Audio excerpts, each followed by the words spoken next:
트럼프 미국 대통령은 취임 연설을 통해 일기 때보다 더 강력해질 미국 우선주의를 예고했습니다. 또 북한을 핵 보유국이라 칭하며 김정은이 나의 복귀를 보면 기뻐할 것 같다고 말했는데요. 워싱턴에 나가 있는 최철 특파원과 자세한 이야기 나눠보겠습니다. 최 특파원. 네, 워싱턴입니다. 네, 트럼프 미국 대통령이 취임 일성으로 예상한 대로 미국 우선주의를 강조했군요.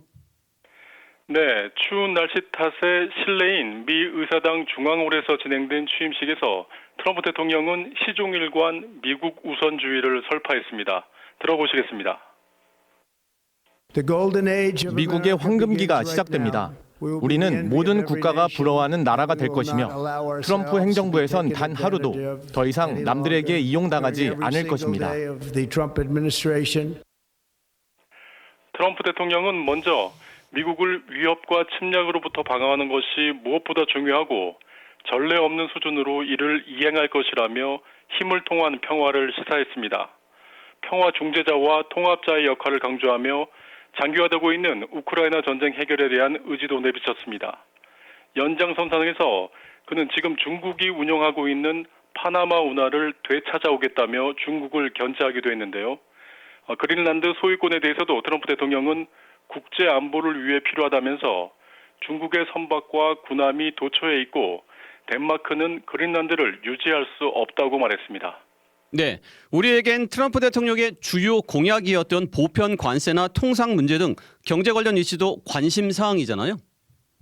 네, 그렇습니다. 트럼프 대통령은 미국의 무역 시스템을 즉각 점검하고 대외 수입청을 신설해 외국에 관세를 부과하겠다고 밝혔습니다. 이에 대한 이유로 그는 우리 국민을 희생시키는 대신 외국에 관세를 부과해 우리 국민을 부유하게 만들겠다고 말했습니다. 다만 트럼프 대통령은 아직 준비가 되지 않았다고 밝혀 대상과 사안에 따라 순차적으로 진행하겠다는 뜻을 내비쳤는데요.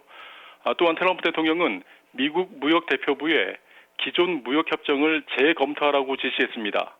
한미 FTA도 기존 무역협정에 속하는 만큼 검토 대상에 들어갈 것으로 보입니다. 네, 그렇군요. 전임 바이든 행정부의 그린 뉴딜 폐지 등도 우리에겐 타격이 크겠지요. 그렇습니다. 트럼프 대통령은 바이든 행정부의 전기차 보급 확대 정책의 폐기를 지시하는 행정명령에 서명했습니다. 대신 자국 내 석유와 가스 시출을 계속 늘려갈 것이라며 미국 자동차 산업 부흥을 약속했습니다. 바이든 정부의 보조금 혜택을 기대하고 미국의 대규모 투자를 단행했던 국내 자동차 배터리 업계에서는 타격이 불가피할 것으로 보입니다. 트럼프 대통령은 파리 기후변화협정도 재탈퇴하기로 했는데요. 앞서 트럼프 대통령은 일기 재임 시절에도 이 협정에서 탈퇴한 적이 있습니다. 네, 한반도 문제도 짚어보겠습니다. 트럼프 대통령이 북한을 아예 핵 보유국으로 칭한 것도 이례적이지요. 네, 트럼프 대통령은 북한을 핵 보유국이라고 칭하고 첫 임기 때 김정은 국무위원장과 매우 친하게 지냈다고 밝혔습니다. 이 부분 들어보시겠습니다. 저는 김정은과 매우 잘 지냈습니다. 우리는 서로 좋아했습니다. 지금 그는 핵 보유국이 되었고 그는 제가 다시 돌아오는 것을 보며 기뻐할 것 같습니다. 이 같은 발언은 2017년 버락 오바마 대통령이 당시 첫 임기를 시작한 트럼프 대통령에게 주요 안보 위협으로 북한을 지목한 것처럼 조 바이든 대통령이 떠나면서 어떤 위협을 지목했느냐는 질문에 대한 답을 하면서 나왔는데요.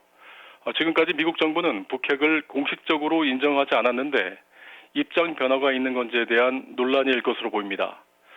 트럼프 대통령은 군 관계자들을 위한 취임식 무도회에서는 경기도 평택 소재 미군 기지인 캠프 험프리스의 주한미군 장병들과 영상통화를 했습니다.